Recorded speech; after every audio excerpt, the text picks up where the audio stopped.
bonsoir à toutes et à tous et bienvenue dans cette nouvelle rencontre ou un endroit où aller spécial les mardis de l'édition indépendante. Ce soir, j'ai l'honneur et le plaisir de recevoir Caroline Prioro, qui est la créatrice, la fondatrice des éditions La Marmite à Meaux au Havre. Bonsoir Caroline.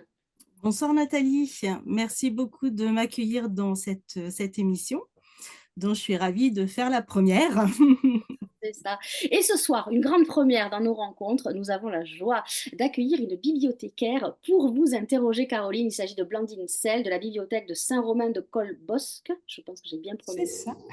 Seine-Maritime, bonsoir, Blandine. Bonsoir Nathalie, merci aussi pour cette invitation. Nous avons hâte. Alors, oula, en fait, pas mal. Je vais dire deux mots de ce nouveau rendez-vous. Donc, c'est les mardis de l'édition indépendante. C'est une nouvelle série d'émissions qui est coproduite par la Fédération des éditions indépendantes, la FEDEI, et Un endroit où aller, et avec le soutien du CNL, qui est le Centre national du livre.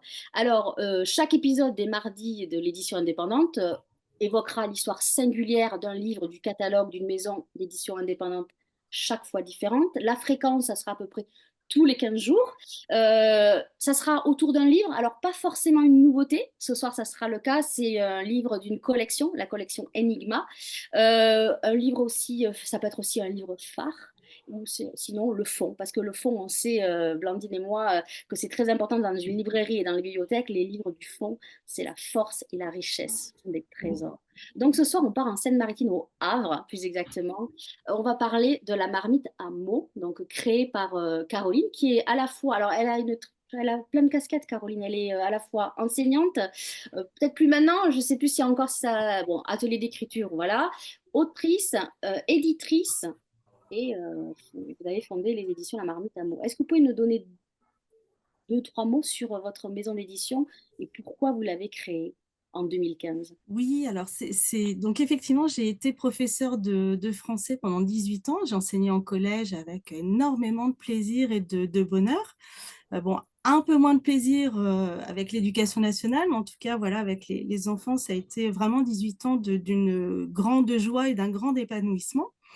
Et puis, j'ai commencé à écrire pour la jeunesse il y a une quinzaine d'années, grâce notamment à mes enfants, ce qu'on retrouve très généralement dans l'écriture jeunesse, hein. Il y a un très fort impact de la maternité et de la paternité. Et puis, ça a fonctionné. J'ai découvert l'univers du livre, le monde de l'édition. Et en juin 2015, eh bien, effectivement, j'ai créé ma propre maison pour faire voyager, voilà, des textes que je trouvais absolument magnifiques et que j'avais envie de porter et de défendre. Alors, c'est une maison d'édition jeunesse, je sais. Exactement. Mm. Pourquoi avoir choisi justement la voie de la jeunesse et par rapport à votre métier originel? Oui, alors il y a deux raisons, hein. Il y a effectivement mon expérience professionnelle qui faisait que c'était le domaine que je maîtrisais et j'étais encore en lien avec le public auquel j'avais envie de m'adresser. Donc, je trouvais que c'était aussi essentiel dans le métier d'éditeur de garder ce lien avec le lecteur à qui on s'adresse. Et aussi une appétence personnelle. Moi, voilà, j'aime beaucoup l'univers de la jeunesse. Je dis toujours en rigolant, les sorcières qui pètent et les princesses à paillettes, et ben, ça me parle encore, c'est mon antirythme naturel. Et donc, tout naturellement, ça s'est dessiné et je reste en jeunesse. Et le nom justement, vous parlez des sorcières, la marmite, c'est pour ça, c'est pour l'univers des sorcières. Il y a ce petit côté un petit peu magique. Effectivement, en plus, il était assez générique pour pas m'enfermer dans un genre littéraire ou sur une catégorie d'âge. Et puis, je vous avoue, ça reste entre nous, Nathalie, hein, je vous le confie, je suis très mauvaise cuisinière. Donc, c'était un petit clin d'œil à mes enfants. Quand on a des invités à la maison, j'achète du tout prêt parce que je n'ai pas envie de les empoisonner. Donc, ça n'est pas un manque de respect, c'est au contraire une preuve d'amitié. Donc, voilà, c'est venu assez naturellement et je me suis dit, ouais, le petit côté formule magique, moi, me plaisait beaucoup. Et alors, comment on fait pour passer d'enseignante à éditrice? On y passe beaucoup de temps. Alors moi, je vais dire que ça s'est fait assez naturellement parce que ça restait dans mon domaine de compétences et ça a été en fait, l'un s'est nourri de l'autre pendant 3 ans puisqu'il a fallu que je démissionne. Fonction publique et fonction privée n'étaient pas cumulables au-delà de 3 ans en fonction des statuts juridiques. Donc, on m'a gentiment demandé de faire un choix et le choix était relativement naturel au bout de 3 ans. Parfois, on est un petit peu à la limite de la schizophrénie, hein, on bascule de l'un à l'autre. Entre-temps, voilà, on a les corrections, les préparations de cours, etc. Mais je dirais que ça s'est fait assez facilement au final. Et il n'y a pas eu de réelles questions au moment où il a fallu que je démissionne. Et j'ai aujourd'hui le grand plaisir d'enseigner à nouveau. Alors là, c'est des plus grands, je suis avec des étudiants à l'IUT Métiers du Livre du Havre, où là, je vais transmettre mon deuxième métier, ma deuxième vie, avec autant de plaisir et de passion. Alors ce soir, on va parler, c'est Blandine qui va se charger de ça, de la collection Enigma et du premier titre de la collection Enigma qui s'appelle Le Trésor oublié. Est-ce que vous pouvez nous parler du petit logo qui est très important, qui est là, qui dit... Oui, alors c'est une collection c'est La Marmite à mots, dans sa ligne éditoriale, en fait, travaille sur l'accessibilité à la lecture pour tous, donc notamment vers les enfants extraordinaires, qu'on appelle de façon plus médicale le public empêché. Mais j'ai une collègue, Sophie Fauché, à l'Agence du Livre, qui m'a dit, nous on les appelle, enfin moi je les appelle les enfants extraordinaires, et je trouvais ce terme absolument magnifique et qui les définissait parfaitement. Donc, en fait, on a travaillé la présentation du texte et on a ajouté des facilités, comme par exemple la version audio qui est accessible gratuitement avec un QR code. Voilà. Alors, je vous montrerai le livre, il est magnifique, il y a des rabats. Donc le QR code est là, je l'ai testé, tout fonctionne très bien. Voilà, donc comme ça, ils ont cette aide. Là, on va même encore plus le travailler parce qu'il y aura un QR code vraiment par chapitre, ce qui permettra encore un meilleur repérage pour l'enfant quand il s'arrête entre-temps et puis qu'il reprend la lecture plus tard. Donc, voilà, c'est une présentation du texte où on a choisi une police, où on a choisi un interlignage, voilà, les marges assez larges de chaque côté, pas de césure de mots. Et on essaye de faire en sorte que, alors sur les romans plus longs, c'est plus compliqué que sur les premières lectures, mais de faire en sorte que les phrases s'arrêtent en fin de page. C'est moins compliqué, voilà, quand on tourne. On a choisi un papier crème de façon à limiter la fatigabilité des yeux. Et donc, ce support de la version audio, et là, actuellement, on travaille sur un EPUB qui sera nativement accessible. De toute façon, ça sera une obligation à partir de 2025, mais c'était de toute façon une volonté de la Marmite à mots de permettre, voilà, à chaque enfant d'avoir une version la plus adaptée pour lui. Alors vous avez fait une collaboration sur cette collection avec Delphine Heurtaud. Vous allez peut-être mieux en parler que moi, Delphine, qui est enseignante, professeure de mathématiques, qui est aussi référente Ulysse et TSA. Alors, vous allez expliquer mieux que moi ça. Et Ulysse, ULIS et TSA dans les établissements scolaires, c'est quoi? Oui, tout à fait. Alors, Delphine, avec qui je travaille sur cette collection-là, en fait, est la référente des enfants, voilà, qui ont ces handicaps. Donc, les TSA, c'est les troubles spécifiques des apprentissages, qui regroupent tout ce qui est dyslexie, dysorthographique, dyscalculie, dyspraxie, et aussi l'autisme, parce que ces enfants, voilà, ont des besoins spécifiques aussi au niveau de la lecture et plus globalement, de toute façon, des adaptations des cours. Donc, c'est quelqu'un qui, depuis des années, hein, voilà, s'est spécialisée pour l'accueil de ces enfants-là. Elle les suit pendant leur scolarité, elle essaye de trouver des aménagements les plus favorables pour eux.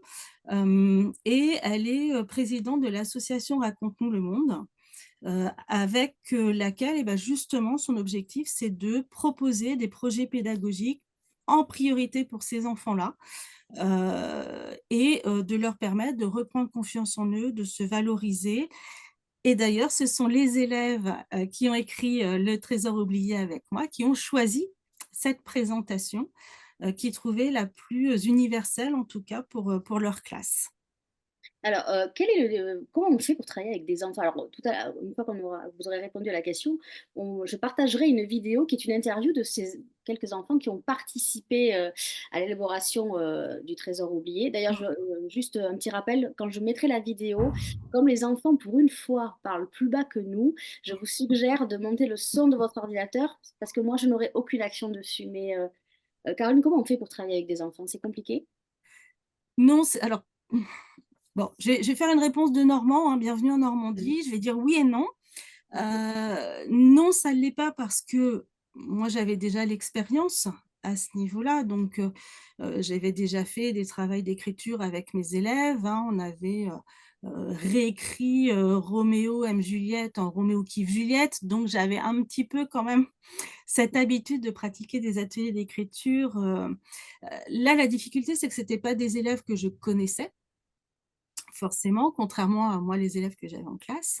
Donc, il m'a fallu un temps, voilà, pour qu'ils me connaissent, pour qu'ils me fassent confiance aussi. Parce que pas facile d'arriver avec, voilà, une classe où il y a la moitié des enfants qui sont en difficulté, leur dire: «Tiens, on va écrire un roman. Allez hop, soyons fous, vous n'aimez pas lire, vous n'aimez pas écrire, mais ça sera votre projet de l'année». Donc il y a un temps d'adaptation pour ces enfants-là, pour comprendre ce qu'on va leur demander, comment on va travailler. C'est des enfants qui sont très perturbés quand on change leurs repères, donc il y a un temps d'acclimatation pour chacun, mais qui se fait facilement parce que merci à Delphine, voilà, elle est très présente. Ses élèves ont confiance en elle, donc c'est extrêmement plus facile aussi d'arriver dans un climat qui est déjà apaisé et serein. Et finalement, c'est assez facile parce que chacun trouve sa place. C'est-à-dire quand vraiment l'écriture est compliquée et ben, on passe le relais au copain ou à la copine. Quand on a besoin de s'isoler parce qu'à un moment ça fait trop de bruit ou parce qu'on est fatigué, eh bien, il y a cette possibilité, voilà, de se mettre dans un coin, de mettre son casque et puis de respirer pendant un quart d'heure parce qu'on a besoin de faire autre chose. Donc on a eu une grande adaptabilité aussi, voilà, par rapport à ces enfants, ce qui a été extrêmement enrichissant pour moi. Partager une photo qu'on les voit en train de travailler plus ou moins, puisqu'on m'a fourni Voilà, tout à fait. Souvent, ils sont, voilà, en petits groupes comme ça. En fait, l'équilibre des forces, fait que chacun trouve sa place et que même si on n'est pas, voilà, très à l'aise dans l'écriture, ne serait-ce que manuscrit, bah, on trouve quand même des solutions avec les copains, les copines, on s'appuie les uns sur les autres. Je crois que c'est au-delà de l'aventure, de l'écriture, de la découverte de l'écriture, c'est une véritable aventure humaine derrière. Mmh. Tu veux remontrer une autre photo, ça c'est quand ils Mmh. travaillent, c'est un document de travail. Voilà, tout à fait. Donc, et en fait, on a vraiment, des enfants qui, au fur et à mesure, se laissent aller et d'une séance à l'autre, en fait, on trouvait encore d'autres idées, on réfléchit, en fait, ils s'immergent au fur et à mesure comme un auteur, hein, Mmh. et ils s'emparent eux-mêmes du projet au final. Alors je vais vous proposer, on va diffuser l'interview de ces jeunes. Les réponses sont assez intéressantes. Ils sont bluffants. Moi, je trouve toujours que les enfants, ils sont sans filtre, mais il y a des réflexions et ils ont les mêmes réflexions que les nôtres sur comment on peut travailler à plusieurs. Donc, Tout à fait. n'hésitez pas à monter le son parce qu'au départ, c'est un petit peu bas. Je ne l'ai pas cru, mais on l'a fait. Un livre à attendre. C'est elles qui nous ont donné de la force. Madame Orto, notre prof principale et notre prof de maths, et Caroline. Avec elle, on a réussi. Au début, je croyais que écrire un livre sur une année, c'était impossible, mais finalement, on a réussi. Je m'imaginais pouvoir choisir le thème, mais je me suis vite aperçue qu'à 30, on a besoin de l'accord de tout le monde. Au début, je pensais qu'à 30 c'était impossible parce que être beaucoup, ça fait beaucoup de cerveau avec beaucoup d'intentions différentes. Donc, je me disais que ça allait être un livre un peu vraiment différent. Mais on a quand même réussi à faire un livre, Bah, au début, je me disais, on va pas s'entendre, ça va servir à rien de faire un livre. Et ça permet de se faire de nouveaux amis, d'en savoir plus. C'est bon. C'est une expérience inoubliable. J'ai bien aimé faire le travail en groupe car on s'est fait des amis, on a découvert de nouveaux mots de vocabulaire, on a partagé nos idées et tout. Et je pense que c'était une très belle expérience et à refaire. Quand on a commencé à écrire le livre, je me suis dit que c'était impossible de pouvoir écrire un livre alors qu'on n'était pas écrivain et que assembler chaque petit bout d'histoire, on pouvait pas le faire. Mais finalement, on l'a fait. Grâce au travail que nous avons fait à faire le livre, j'ai appris à m'entendre un peu mieux que certaines personnes. Au début, j'étais un peu sceptique sur l'écriture du livre. Je trouvais ça ennuyant, mais c'est devenu de plus en plus intéressant. Le travail de groupe, il n'a pas été facile, car nous avons tous des idées différentes et super géniales. On a su surmonter toutes les épreuves, c'est-à-dire quand Caroline n'était pas là, on l'a quand même fait, même si on n'est pas aussi forte qu'elle en écriture. J'ai aimé le projet parce que il y avait de l'écriture, on a beaucoup écrit, puis moi j'adore écrire. Créer un livre, c'est super cool. Travailler avec les copains, trouver des idées. Ça nous a appris l'univers de chacun. Les interventions de Caroline qui nous expliquait comment le livre est créé, nous donnait des consignes et des conseils. Au début, quand la prof elle nous a dit qu'on allait faire un livre, je me suis dit elle est devenue complètement folle. Finalement, au fil du temps, ça s'est bien passé, on a rigolé, on a appris les uns les autres. Je pense que c'était une bonne expérience. Vous êtes un petit peu folle, Caroline, de leur avoir fait écrire un livre. C'est bon, on a des graines de sœurs, là. Mais c'était intéressant d'avoir leur réponse. Je ne sais pas ce que vous en pensez, Blandine, quand vous avez... Oui, quand je on découvrais la vidéo. Donc, Ah, vous découvrez. Alors, quand vous la découvrez, vous en pensez quoi, vous, de cette vidéo? que les enfants sont très spontanés et qu'ils ont des réflexions qui sont très justes. J'ai noté ceux qui pensaient ne pas pouvoir réussir parce qu'ils n'étaient pas écrivains, ou de ne pas s'entendre, ou qu'il y ait beaucoup d'idées et qu'il fallait faire un tri et qu'au final, ils étaient tous contents et fiers d'eux, en fait. Et ils peuvent parce que c'est un super résultat. Vous les avez amenés en signature, Caroline? Comment ça se passe? En général, un auteur est invité. Est-ce qu'ils sont allés faire une présentation? Comment ça s'est passé? Alors oui, moi, l'objectif aussi de ce projet, c'était pas juste, voilà, de passer un temps d'atelier d'écriture avec eux, et puis après, hop, ça y est, c'est fini. C'était vraiment de les immerger le plus possible dans la peau de l'auteur. Donc, on a la chance, nous, d'avoir une librairie qui s'appelle La Galerne, qui en plus est très sensible aux éditions locales et qui a été complètement séduite par le projet pédagogique et donc qui a reçu les enfants. Alors, on ne pouvait pas emmener tout le monde, mais en tout cas, ceux qui se sentaient suffisamment à l'aise pour affronter le public, parce que là, c'est un vrai challenge quand même. Voilà, il les a reçus. Olivier les a interviewés au même titre qu'un auteur qu'il reçoit dans sa librairie. Et ça a été très impressionnant pour les enfants, mais en même temps, quelle fierté de porter jusqu'au bout son livre et de découvrir aussi que voilà, le travail de l'éditeur, le travail de l'auteur ne s'arrête pas une fois qu'on a le livre en main et qu'il faut aussi le faire voyager, le faire découvrir aux gens. Donc, ils ont fait en librairie. J'ai aussi emmené, on avait fait venir la classe aussi 2 ans de suite au Festival du livre jeunesse de Rouen. Voilà, où je suis tous les ans, et une année, pareil, à tour de rôle, ils sont venus tenir leur dédicace sur le stand et c'était vraiment voilà, très sympa. On essaye, voilà, l'objectif, c'est vraiment de leur montrer aussi comment on fait vivre un livre et qu'est-ce que c'est qu'être vraiment auteur. C'est pas juste être derrière son cahier et puis écrire l'histoire et après, hop, on est séparé de son bébé. Donc, pas du tout. Alors maintenant, on va parler du bébé. Je vais laisser la main à Blandine. Donc le voilà, Le Trésor oublié. Il est paru en 2019. C'est le tome 1 d'une collection. Donc Blandine, je vous laisse la main et je vous laisse interroger. Alors, parlons du Trésor oublié, effectivement. Donc, le Trésor oublié, c'est un récit policier où tes personnages vont devoir résoudre des énigmes, découvrir des criminels. Et ça demande que les indices, les détails, tout soit concordant et que ça se termine d'une façon cohérente au moment de la résolution de l'enquête. Alors j'aurais voulu savoir comment tu as réussi à construire l'intrigue avec tes élèves pour que justement tout soit fluide du début jusqu'à la fin. Oui, alors en plus, non seulement écrire un roman, c'est un défi en soi, mais alors le récit policier est, je trouve, un des récits les plus compliqués à construire parce qu'effectivement, tout doit s'enchâsser, tous les indices doivent prendre un sens et que voilà, je ne voulais pas la facilité où, pof, comme par magie, au bout de 10 chapitres, vous avez le coupable parce qu'on ne sait pas trop comment l'amener, parce qu'on ne sait pas trop, voilà, et que c'est un peu ce Deus ex machina qui débarque et voilà, l'histoire est finie.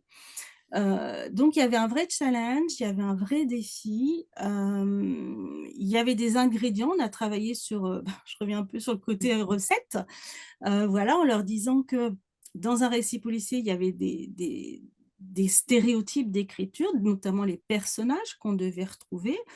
Donc on a passé du temps, voilà, pour comprendre le mécanisme du récit policier et à partir de là, effectivement, on a construit notre récit. Ce qui les a le plus surpris, c'est qu'en fait, on part de la fin. C'est-à-dire, je leur dis, la première chose à savoir, c'est qui est votre coupable et pourquoi il a fait ça. Alors que dans l'ordre de la lecture, c'est quelque chose qu'on a gardé pour la fin. Alors, c'est très compliqué parce que des fois, ils ont envie de dire des choses, mais je suis obligée de les rattraper Pas en trop disant: tôt. «Ah bah non, parce que là, sinon, si tu mets elle, on va comprendre que c'est une femme». Enfin, voilà, c'est vraiment les obliger à réfléchir sur, aussi sur les mots, hein, le sens des mots, la portée des mots et cetera. Donc c'est quelque chose qui prend du temps. Alors c'est vrai que Le Trésor, c'était le premier. Donc on posait vraiment les fondations, donc c'était très important de prendre du temps pour créer l'intrigue, pour relier, voilà, toutes les ficelles, les indices qui nous permettaient de découvrir de façon logique, en fait, notre coupable. Hem et qu'on devait, en plus, moi je savais qu'on allait dupliquer ce modèle-là dans les autres qui allaient venir. Donc c'était vraiment un temps qu'il fallait prendre pour créer l'intrigue, pour créer le fond, en fait, hein, qu'on allait réutiliser à chaque fois. Donc voilà, on a guidé les élèves, hein, on savait un D'accord. petit peu, voilà, quand même ce qu'on voulait comme type d'histoire, mais après c'était à eux évidemment d'enrichir, d'apporter, leurs propres envies. Hem, D'ailleurs, à un moment, je leur ai dit: «Stop, stop, stop, on arrête d'inventer des choses» parce que quand je venais entre 2 ateliers, eux avaient continué évidemment à réfléchir, à imaginer. C'est vraiment, impressionnant la façon dont ils s'imprègnent, je disais, hein, tout à l'heure, de Mmh. l'histoire et j'avais à peine mis un pied dans la classe que tout de suite: «Ouais, Caroline, on a eu d'autres idées et tout» et je disais: «Mais mon Dieu!» et j'ai on va battre Émile Zola, on va dépasser, la série des Rougon-Macquart, donc non, non, non, non, non. Et puis, c'est d'apprendre aussi à sélectionner les idées. Qu'est-ce qui est Mmh. cohérent dans cette histoire? Qu'est-ce qui ne l'est pas? Donc à chaque fois, je leur précisais qu'aucune idée n'est bête, aucune idée n'est inutile. Maintenant, la question, c'est est-ce qu'elle rentre dans notre histoire? Bon et donc on commençait déjà à faire un tri comme ça et effectivement, la plus grosse difficulté qu'on rencontre à chaque fois, bah, c'est ces échanges où il faut se mettre d'accord sur peut-être 3, 4 idées quand vous en avez une vingtaine d'écrites au tableau. Oui. Et moi, je suis très heureuse voilà, d'entendre les enfants dire qu'ils ont aussi appris à s'écouter, à se connaître, que c'est un travail collectif et que, ça a ses avantages, mais ça a aussi ses inconvénients. C'est-à-dire que c'est pas toujours son idée qui est retenue, ce qui est parfois frustrant quand on est auteur et puis que, bah, comme ils disent, on pense qu'on a vraiment une bonne idée, puis qu'au final, c'est pas celle-ci qui va être retenue. Mais c'est vraiment, voilà, on y va pas à pas, mais vraiment, moi, je leur demande de travailler. Le premier truc, c'est les 3 indices qu'on va trouver Oui, et à quoi ils vont nous mener et après on tire petit à petit nos les ficelles. ficelles et puis d'ailleurs dans Le Trésor oublié, tu as 6 personnages principaux et un animal. Mm.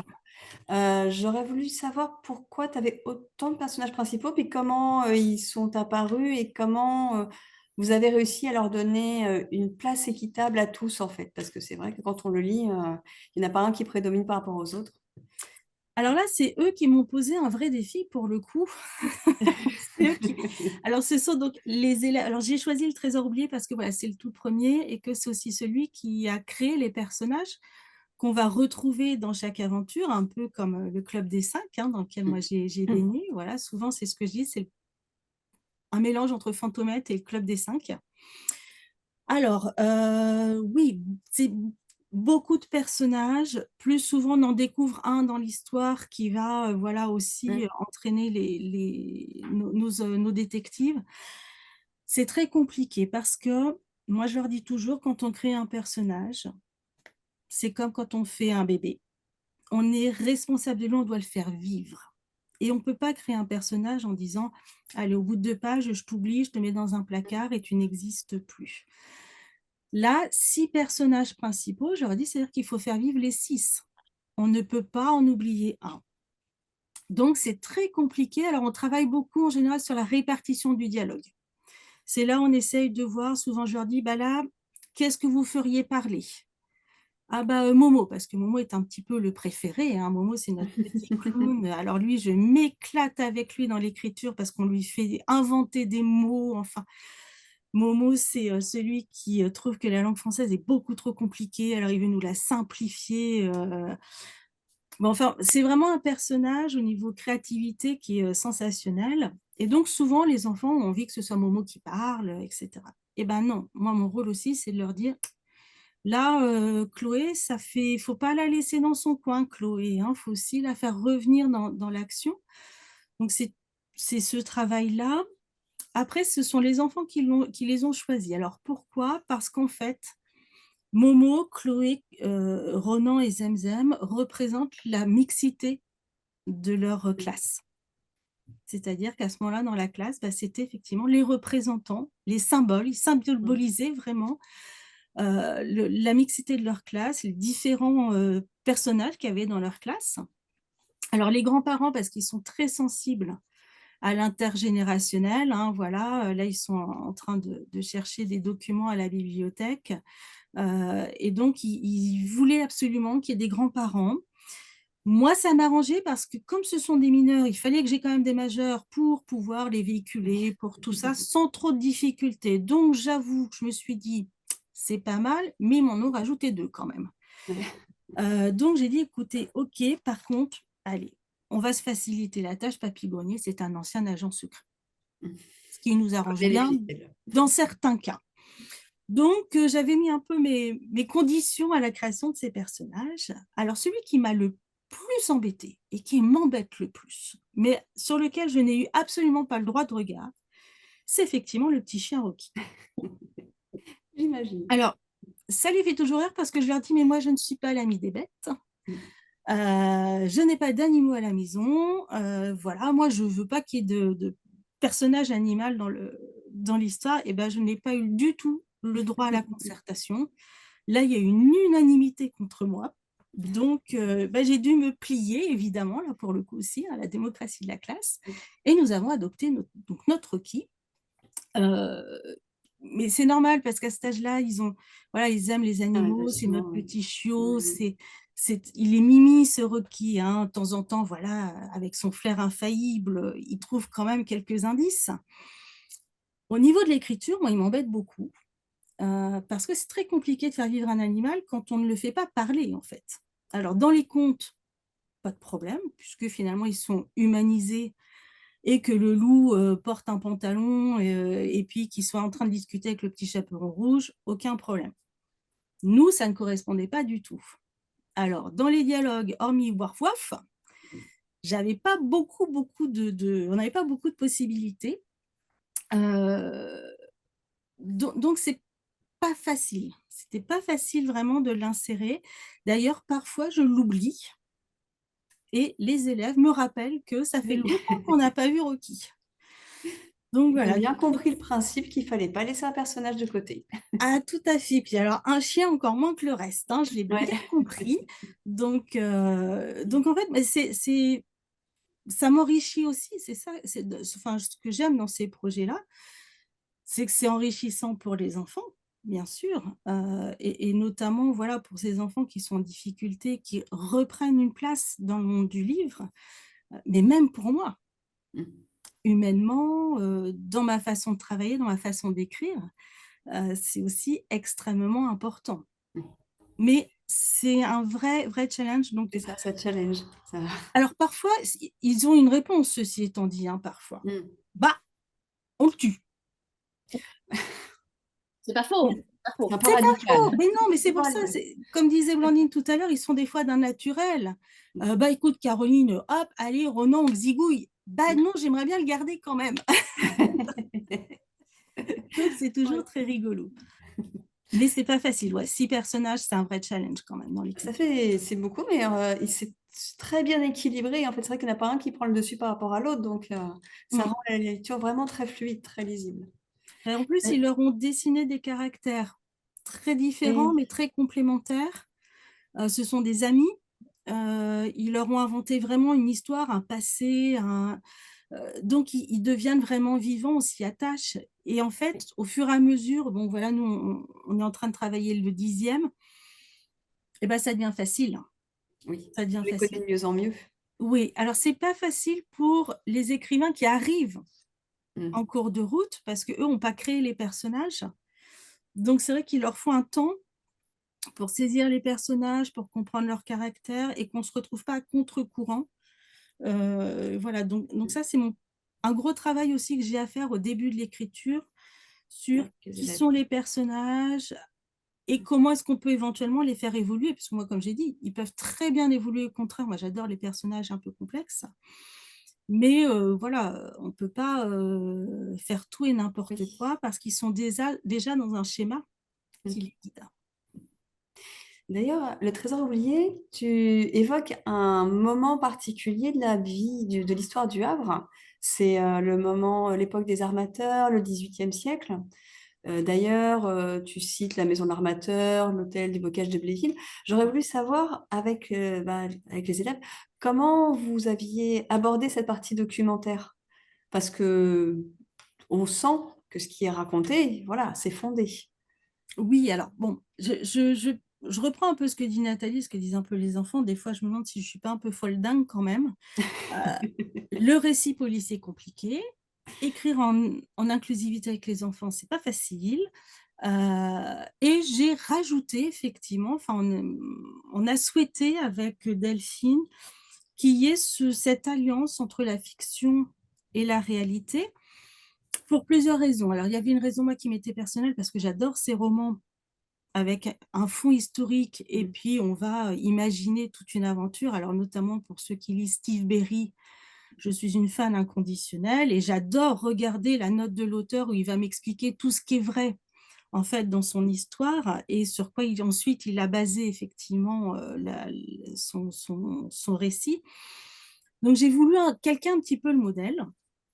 On voulait que ça se passe au Havre, parce que non seulement le Havre est une ville magnifique, je vous Oui, je suis bien invite tous d'accord. à venir au Havre, mais aussi parce que bah, c'était tout simplement la ville des enfants et que on s'est rendu compte, enfin notamment Delphine, s'est rendu compte que les enfants ne connaissaient pas leur ville. Très peu, en fait, ils sortent très peu de leur quartier, hein, et que on s'est voilà, elle m'a dit: «Moi, j'aimerais bien que ça se passe au Havre pour qu'ils puissent découvrir aussi leur ville». Donc au projet d'écriture, c'est conjuguer un projet vraiment pédagogique d'histoire où les enfants sont allés visiter la maison de l'armateur, visiter l'hôtel du Bocage de Bléville. D'ailleurs, j'étais avec eux, hein, voilà, on a fait la visite ensemble et moi je leur dis: «Ouais, regarde ça, tiens, ouah, regarde pour notre histoire, ça pourrait être sympa» parce que je les avais un peu briefés avant, leur disant: «Bon, on va faire la visite, mais moi je veux que vous regardiez les choses avec vos yeux d'auteur, en vous disant: "Je vais écrire un récit policier dans ce lieu-là, sur ce lieu-là. Qu'est-ce qui peut Qu'est-ce être qui pourrait utile? être intéressant?"» Voilà. un tiroir, voilà, un tiroir. Est-ce que là, derrière, il y a un petit recoin? Est-ce qu'on pourrait l'utiliser pour mettre un message secret? Donc, on a aussi abordé cette visite-là sous l'œil de l'auteur qui fait des recherches documentaires parce que ce dont il parle existe vraiment. Et ça a servi le cours d'histoire, évidemment, puisque le XVIIIe siècle, les armateurs, c'est aussi une partie historique une grosse partie de la ville historique, enfin de la vie historique du Havre. Donc, c'était aussi ce moyen de lier la découverte de leur ville, la découverte de l'histoire de leur ville, et ce travail d'écrivain qui consiste à faire des recherches. On ne se met pas juste derrière son cahier, on imagine l'histoire, on va aussi aller chercher du matériel. Et donc, ça a donné chaque ouvrage, voilà, est lié à ou une période historique ou un personnage historique. Et on va, à partir de là, créer notre intrigue par-dessus. Et donc, à la fin, alors on ne l'avait pas fait pour le premier parce que ce n'était pas encore effectivement défini, mais sur les autres, on découvre, à la fin, on a justement, j'ai piqué l'idée de Steve Berry et on précise justement aux enfants, voilà, entre réalité et fiction. Et on a toujours un des personnages de l'histoire qui vient faire un petit coucou à notre lecteur et qui leur explique justement comment ça a été travaillé et qu'est-ce qui est réel dans ce qu'il vient de lire. Donc voilà, donc c'était important pour nous de lire ça. Puis finalement, ça fait partie du fil directeur de cette collection-là, où on permet aussi aux enfants d'aller faire des ateliers. Donc là, par exemple, on va aller au festival du livre jeunesse de Rouen et il va se passer des choses étranges, mais je ne vous en dirai pas plus. Il faudra qu'on le lise.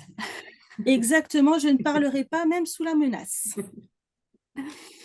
J'aurais voulu savoir aussi, au point de vue temporalité avec tes élèves, comment ça s'est construit? Quelles sont les différentes étapes? Parce que j'imagine bien qu'il faut un certain temps pour réussir à aboutir à ce résultat. Oui, c'est un travail vraiment d'une année qui se réfléchit en fait en 3 temps.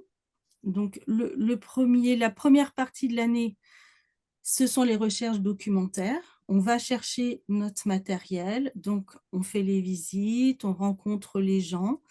Ils ont leur petit carnet d'écrivains ou leur petite pochette et tout ça, hop, on garde. Et souvent, moi, ce que je leur demande après, c'est de noter leurs impressions. C'est-à-dire que je ne veux pas qu'ils me fassent un exposé, hein, forcément, mais surtout qu'est-ce qu'ils ont ressenti eux, qu'est-ce qui les a marqués, choqués, surpris, pourquoi. C'est aussi d'aller chercher leur intériorité parce que c'est aussi le matériel humain qu'on va utiliser pour faire vivre justement nos personnages. Et notamment dans le deuxième, Le secret de la boussole, qui se passe à Marrakech. Et oui, nous avons emmené notre troupe d'apprentis écrivains à Marrakech. Ah, mais je vous dis que Delphine est une femme formidable et les enfants qui croisent son chemin sont vraiment, enfin, ne méritent pas la chance qu'ils ont. Mais effectivement, voilà, prise dans notre folie, Papy Grenier et Mamie Simone n'ont pas pu vivre leur voyage de noces puisque Papy a été appelé évidemment par la patrie. Et ils avaient prévu d'aller à Casablanca parce que Mamie adore Humphrey Bogart. Et donc, voilà, ils n'ont jamais pu faire ce voyage-là.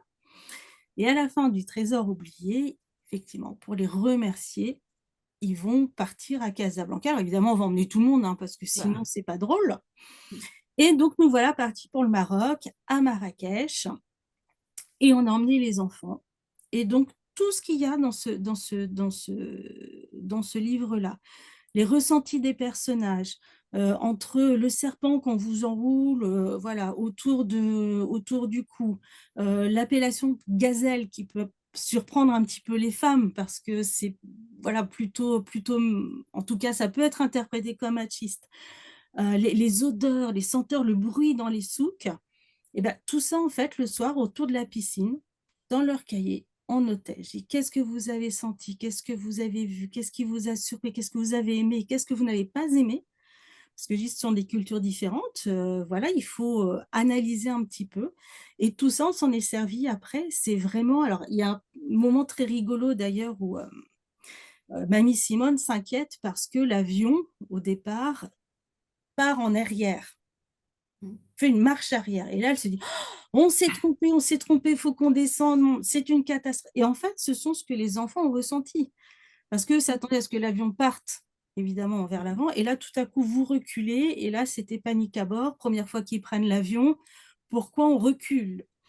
Et en fait, voilà, tout ça, ce sont des éléments qu'on a intégrés. Donc c'est un temps, voilà, on va chercher le matériel, à la fois documentaire, à la fois humain et émotionnel. Et tout ça, on le conserve dans notre petit dossier. Deuxième partie de l'année, j'arrive avec mes gros sabots, mes feutres de toutes les couleurs et on attaque la construction de l'intrigue et l'écriture. Et la dernière partie de l'année, eh ben, c'est là où moi je vais tricoter, on va dire, l'ensemble, hein, pour faire que ça soit cohérent et pertinent. Je vais rajouter les morceaux qui nous manquent parce que c'est une coécriture, ils n'ont pas tout écrit parce que ça serait impossible même en une année. Donc voilà, ils écrivent certains passages et moi je complète au fur et à mesure de façon à lier cet ensemble-là. Et ça, c'est ma dernière partie. Puis une fois qu'on est OK, et ben, direction l'impression et la sortie nationale. Il n'y a plus qu'à. Et voilà, il n'y a plus qu'à. Donc, j'ai encore une dernière question, un peu plus générale. En début d'émission tout à l'heure, tu parlais donc de l'accessibilité pour tous, de la ligne éditoriale, de tout ce qui était mis en place. Et je voulais évoquer une opération qui était initiée par l'association Signe de Sens, d'édition jeunesse accessible, qui permet aux bibliothèques d'acquérir un fonds d'ouvrages spécifiques et de dédier des emplacements, ou non d'ailleurs, dans les bibliothèques. Alors, je voulais savoir ce que tu pensais de cette initiative-là, justement. oui, alors moi, j'ai travaillé, enfin, j'ai échangé avec l'association Signe de Sens. Je suis cette opération d'édition jeunesse accessible. Moi, je trouve que c'est bien, en fait. Alors moi, quand j'ai commencé à travailler sur cette accessibilité il y a maintenant 9 ans, on n'en parlait pas encore. C'était pas du tout dans les tuyaux. La dyslexie, c'était pas encore vraiment. On était encore entre la paresse de l'enfant qui n'a pas envie d'apprendre à lire. Enfin, c'était pas encore. C'était encore un peu peut-être tabou, en tout cas mal interprété. D'ailleurs, souvent, moi, je me souviens dans les tout premiers salons, il fallait que j'explique aux gens que la dyslexie, c'est pas avoir un retard cognitif. Donc, il y avait vraiment une méconnaissance aussi, hein, de ce trouble de l'apprentissage. Donc, moi, je félicite les institutions et cette association, voilà, d'avoir à un moment pris le problème à bras-le-corps et de se poser aussi la question, voilà, des bibliothèques et d'intégrer ces lecteurs comme étant des lecteurs tout à fait normaux. C'est-à-dire, c'est de ne plus avoir... Alors, d'abord, des fois, les fonds, il y a 3 ou 4 livres spécifiques. C'est compliqué, voilà, mais pour des raisons aussi de finance hein, je le sais bien. C'est pas toujours facile. Il y a une dizaine d'années, il y avait peu de livres qui étaient adaptés, hormis pour les malvoyants. Mais le fonds éditorial n'était pas très développé. Voilà, alors ça commence, hein, mais on n'est pas encore au top, oui. mais on commence à être pas trop mal. Mais c'est vrai qu'il y avait peu d'offres et c'était souvent dans des endroits un peu, je ne vais pas dire inaccessibles, mais tout en haut de l'étagère ou tout en bas de l'étagère ou de l'autre côté. Il y avait un petit peu un sentiment quand même d'être mis à part, ou en tout cas d'être dans une espèce de niche. Et le but de cette opération, c'est qu'il y ait une vraie place, un vrai espace dédié pour que l'enfant, il n'ait pas peur d'y aller, d'aller chercher un livre, d'entrer dans la bibliothèque ou dans la librairie. Hein. On retrouve le même problème pour ces enfants-là où ils se disent « Oh là là, mais je vais être entouré de livres, quoi. Je vais avoir je ne sais pas combien de centaines de livres autour de moi. » Il faut comprendre que pour ces enfants-là, c'est pas, et ces adultes, hein, parce que le problème aussi se pose pour les adultes, le livre, c'est pas leur ami. Hein. Au contraire. Donc, il y a une vraie dédramatisation à faire. C'est vrai que là, c'est une opération pour l'instant centrée sur la jeunesse parce que ce seront les lecteurs de demain. Et que voilà, c'est plus facile de commencer d'un bout pour pouvoir ensuite tirer la ficelle jusqu'au bout. Voilà, moi je trouve que c'est très encourageant parce que ça veut dire qu'il y a une vraie réflexion, il y a une vraie prise de conscience de tous. Et que voilà, et que les bibliothèques sont parfois les oubliées un petit peu du circuit du livre. Et c'est aussi remettre, comment dire? Remettre en miroir le travail que vous faites. Parce que vous êtes Parce que aussi, voilà, des médiatrices du livre, celles qui font voyager. On voit, enfin moi je vois en tout cas avec toi notamment tout ce que les efforts que vous déployez pour, voilà, permettre aux donner bah envie oui, en fait, voilà, ils aux gens permettent à de chaque venir. lecteur de trouver sa place et puis qu'il n'y ait pas enfin, qu'il y ait un minimum de frein, en fait. Voilà, parce que ce sont des lecteurs qui aiment lire aussi, juste il faut qu'ils arrivent à trouver le livre qui leur parle et qu'ils osent. C'est Voilà. ça. On leur permet d'oser, en fait, on essaye. C'est ça, donc je Blandine, trouve vous que avez un espace dédié, justement? Alors, oui et non. Réponse de Normande, encore une fois. Vous n'avez pas de chance, hein? Oui, pour ce qui est fictionnel, pour avoir en fait avec les romans, les premières lectures, les romans, il y a un endroit où il y a les livres de Caroline notamment, ou les romans qui sont adaptés 10. Par contre, pour tout ce qui est documentaire, en fait, on n'a pas un endroit dédié, les livres sont mélangés avec les autres, parce que ce sont des livres qui sont aussi accessibles à d'autres publics. Et c'est aussi pour amener les enfants qui pourraient avoir des particularités de 10 à peut-être se pencher sur d'autres livres. Enfin, voilà. En documentaire, c'est mélangé. En fictionnel, il y a un encart particulier. Donc oui et non. Je veux remontrer à l'écran parce que ça fait partie de la collection Enigma. Et voilà, ils sont tous là. voilà, tout à Une fait. partie, pas tous, mais une petite partie là. Voilà, les voilà. Donc vous les trouverez soit en librairie, donc au Havre, la Galerne, pour pas la citer, et allez voir Blandine aussi à la bibliothèque de Très Saint. volontiers. C'est important d'aller. Moi, je le dis souvent, quand on ne trouve pas en librairie un livre, il y a la bibliothèque. Moi, il m'est arrivé un magasin parce que je n'avais plus le livre et que la personne voulait vraiment le lire. Lui ai dit, vous traversez la place, vous avez la médiathèque. Allez à la médiathèque, vous allez sûrement trouver le livre. Mm. Donc, voilà, il ne faut pas oublier que ces lieux d'échange et de vie sont aussi des lieux d'échange et de vie comme les librairies.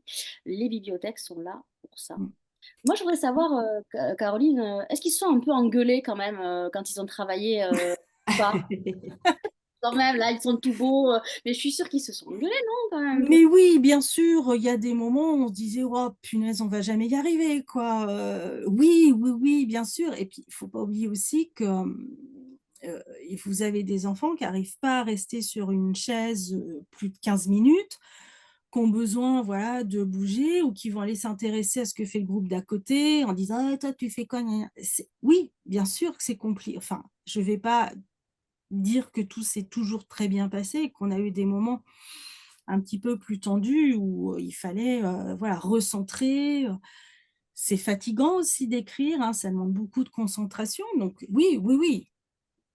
En On tout a cas, eu des moments, voilà, où ils étaient pas d'accord, il fallait que nous on tranche en disant: «Bon, qu'est-ce qui se passe ici? C'est quoi les idées?» et puis paf, paf, paf, on faisait un tri. L'avantage, c'est que moi, du coup, j'étais la personne objective dans tout ça, donc et comme ils faisaient confiance, souvent ils m'écoutaient, puis de toute façon ils avaient intérêt, je leur disais: «C'est moi la chef», hein, donc en tout cas, je note et que vous avez fait écrire. Ils n'ont pas tapé à l'ordinateur. Ils ont pris un stylo et un carnet. Ça, vous l'avez bien dit. Ça, alors moi je suis encore assez traditionnelle, hein, là-dessus, alors oui, tout simplement parce que voilà, moi je leur ramène toujours mes petits cahiers d'écrivain comme ça quand on commence, et je leur explique que c'est beaucoup plus pratique dans mon sac qui est déjà fourre-tout, qui est déjà blindé de plein de trucs qui sont tout à fait inutiles, de glisser un cahier qu'un ordinateur.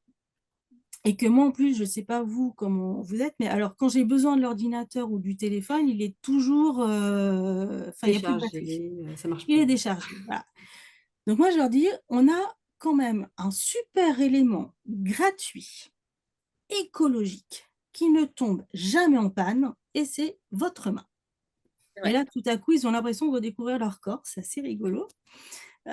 Et donc voilà, oui, oui, on écrit. On écrit parce que moi aussi, comme ça, à la fin de chaque séance, je repars avec leur texte pour pouvoir leur proposer des pistes d'amélioration pour la fois d'après. Donc, j'ai dit, si je dois emmener 25 PC, on ne va pas y arriver. Et je suis pas, voilà, ils me disent, oh, mais on peut te l'envoyer, ça. J'ai dit, oh là là. Alors, moi, non. Ancienne génération, les chéris, le papier, je repars avec tout ça et c'est plus facile. Mais on s'aperçoit qu'ils ont parfois du mal quand même à écrire, vraiment ce geste de l'écriture. Et d'ailleurs, ils ont très vite mal au poignet, etc. Bon. Là, vous leur avez appris comment on écrivait un roman policier, donc à l'envers. Est-ce qu'il y en a certains, donc vous leur avez donné les petits tuyaux, est-ce que ça a changé leur façon de lire? Est-ce qu'il y en a certains qui sont venus vous dire, ben maintenant je lis différemment parce que je sais comment ça s'écrit un livre? Est-ce que ça, il y a eu le cas ou pas? Oui, et d'ailleurs, ce qui est rigolo, c'est que comme on reste en général 2-3 ans dans le même établissement, je revois les élèves, enfin mes écrivains de l'année d'avant, et ils ont souvent acheté un petit cahier rigolo, parce que moi, c'est toujours des petits cahiers rigolos sur lesquels j'ai envie d'écrire. Et en fait, parfois, quand ils lisent, même notamment les romans policiers, ils vont noter les indices qu'a utilisé l'auteur Ouais. pour faire venir. Et ouais, et je dis, mais ça, c'est super malin, les petits loups. Parce qu'ils se disent, peut-être qu'un jour, voilà, si je veux réécrire une histoire, ben, j'aurai des idées. Donc, c'est vraiment très rigolo. Et c'est pas bête. Ah Et c'est pas bête. C'est pas bête. ouais, du tout. Et vous, Blandine, est-ce qu'il y a des élèves de Caroline qui sont venus dans votre bibliothèque? Je ne sais pas si vous êtes loin, chercher Alors, le livre pour savoir s'il y était, le livre, ou pas. on n'est pas tout à fait dans la même zone. On n'est pas très loin, mais on est à une petite vingtaine de kilomètres du Havre. Et les élèves du Havre ont de belles bibliothèques sur place, donc ils viennent pas Mm. jusqu'à Saint-Romain. On est une petite commune un petit peu excentrée, donc Ouais, je mais n'ai vous pas eu pourriez avoir, l'occasion de recroiser les élèves de Caroline. non, mais vous Mais pourriez par avoir contre, d'autres élèves qui se connaissent et on dit, voilà, on a écrit un livre avec notre prof, s'il faut, tu l'as dans ta bibliothèque. Est-ce que vous avez eu des demandes? non, parce qu'en fait, ces élèves-là ne se connaissent pas forcément. Mais par contre, les livres de Caroline sont très empruntés à la bibliothèque et les enfants sont fiers de voir que ce sont d'autres enfants, d'autres adolescents qui ont écrit et de se dire que c'est possible en fait. Et puis, c'est aussi très, très plaisant à lire. Donc, ils sortent vraiment très facilement, avec toujours de très bons retours. J'ai oublié de dire, dans chaque livre, il y a un petit marque-page. Ça aussi, c'est bien. Alors, on parlait de l'objet, donc il y a le marque-page et il y a surtout les rabats. Alors, sur le premier rabat, vous avez le QR code pour écouter un audio. Et à la fin, vous avez un autre rabat où il y a comme un lexique. Alors, j'imagine que ça a évolué, parce que ça, c'est le numéro un. Donc, vous avez annoncé qu'il y avait ce qui était vrai. Mm. Voilà. Et là, il y a, je ne sais pas si on le voit, c'est un petit lexique. Donc, l'objet est quand même sublime pour un livre. Alors, en général, les livres jeunesse sont toujours sublimes. Mais c'est vrai que j'avais jamais vu de rabat sur des romans jeunesse, moi, encore. Donc ça, et puis alors là, on retrouve un petit logo pour la ville du Havre et vous avez la marmite ici. Je ne sais pas si on la Tout à voit. fait. Voilà. En tout Alors, cas, moi, j'ai lu. Je trouvais ça super confort. À moi qui ai des problèmes de vue, je trouvais ça super, même pour nous, hein, c'est super Oui, agréable. ça, je suis d'accord. On ne tourne pas derrière pour avoir le mm, mot. Au moins, ça finit en bas de la page. mm, Ça, c'est mm. super. Et c'est pas derrière. Et moi, j'ai appris plein de choses sur la ville du Havre. C'est pas bien, mais en tout cas, voilà, c'est à la fois ludique et pédagogique, j'ai envie de dire. C'est ça. C'est presque un petit guide touristique. Alors, Nathalie, quand vous lirez le deuxième, vous pourrez partir à Marrakech et visiter la ville. Vous avez prévu des années à New York ou pas? Ah ben, j'aimerais bien. Justement, du coup, on s'est dit, oh là là, mais on peut faire plein de choses. Même les frontières ne nous arrêteront pas. Donc, Est-ce qu'ils sont conscients que dans un livre, l'auteur, contrairement dans un film où il y a un costumier, il y a l'éclairagiste, est-ce qu'ils ont compris que l'auteur, dans son livre, lui, il n'avait pas beaucoup de moyens, il n'avait pas un budget, hein, c'est-à-dire qu'il pouvait tout faire. Il peut faire prendre un avion, un bateau, s'il veut des chevaux, il y a des chevaux. Ils sont conscients de ça? Que oui, l'auteur, il a plusieurs casquettes, alors que dans un film, il n'y a pas que le réalisateur, il y a d'autres personnes autour. oui, ils ont eu. En fait, d'ailleurs, des fois, ils m'ont dit, mais on peut tout faire. Ah ben, c'est ça qui est génial. C'est la magie de l'écriture. C'est que tu peux tout inventer, tout créer, vivre avec tes personnages des vies que tu n'auras jamais vécues. D'ailleurs, je commence toujours en leur expliquant que moi, les premiers ouvrages que j'ai écrits, ce sont des biographies de sportifs pour la jeunesse. Et je leur dis toujours, quand on connaît mon niveau de sport, c'est vraiment très rigolo parce que c'est vraiment pas moi qu'on pensera en premier. Et j'ai même été directrice de cette collection-là. Et je leur dis, c'est ça la magie de l'écriture, la magie du livre, c'est que vous vous transformez, vous vivez des vies que peut-être vous n'aurez jamais la possibilité de vivre dans la vie réelle. Te donner des pouvoirs, des super pouvoirs aussi. Ça, c'est bien. Mais exactement, moi le soir, j'enfile mon costume à pompons et je deviens fantomette. Mais tout à fait. Et ça, ils en ont très vite conscience en fait. Mesdames, Il n'y a pas de bientôt limite. 1 heure que nous parlons. On va arriver à Déjà. la conclusion. Ben oui, déjà. Moi, je vais engager nos amis spectateurs qui nous ont suivis pendant 1 heure à aller soit en bibliothèque, soit en librairie, chercher cette collection Enigma. Donc, le numéro 1, c'est le... On est au numéro combien, là, à l'heure actuelle? Eh bien, écoutez, je boucle le 10.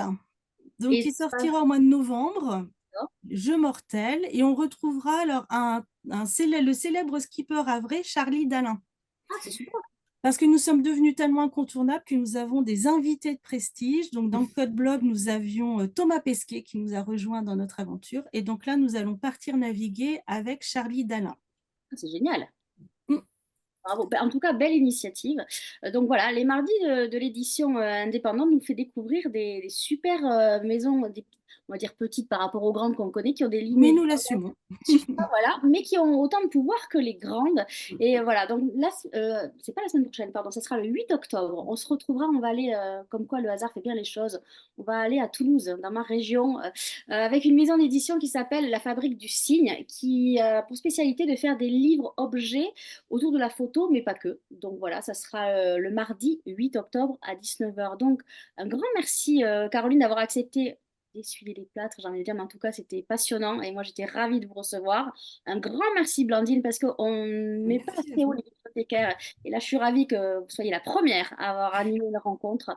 Donc voilà, donc allez en bibliothèque, allez, il faut lire, en Venez fait. emprunter, venez découvrir. C'est le but aussi. Voilà, exactement, parce que si on se trompe, on peut aller le Ah, ramener. c'est pas grave, on a le droit de se tromper. Voilà, on a le droit de se tromper ou de ne pas aimer un livre. Et là, au moins, en bibliothèque, On peut essayer. voilà, on peut essayer, on peut tester plein de choses. Et en plus, les bibliothécaires sont d'aussi bons conseils que les libraires. Donc, mesdames, je vous souhaite une belle soirée. À bientôt peut-être. Si je viens au Havre, je viendrai vous voir. Avec grand plaisir. Avec grand plaisir. Saint-Romain de Colbosc. Voilà. Mesdames, belle soirée et De même, merci à tous.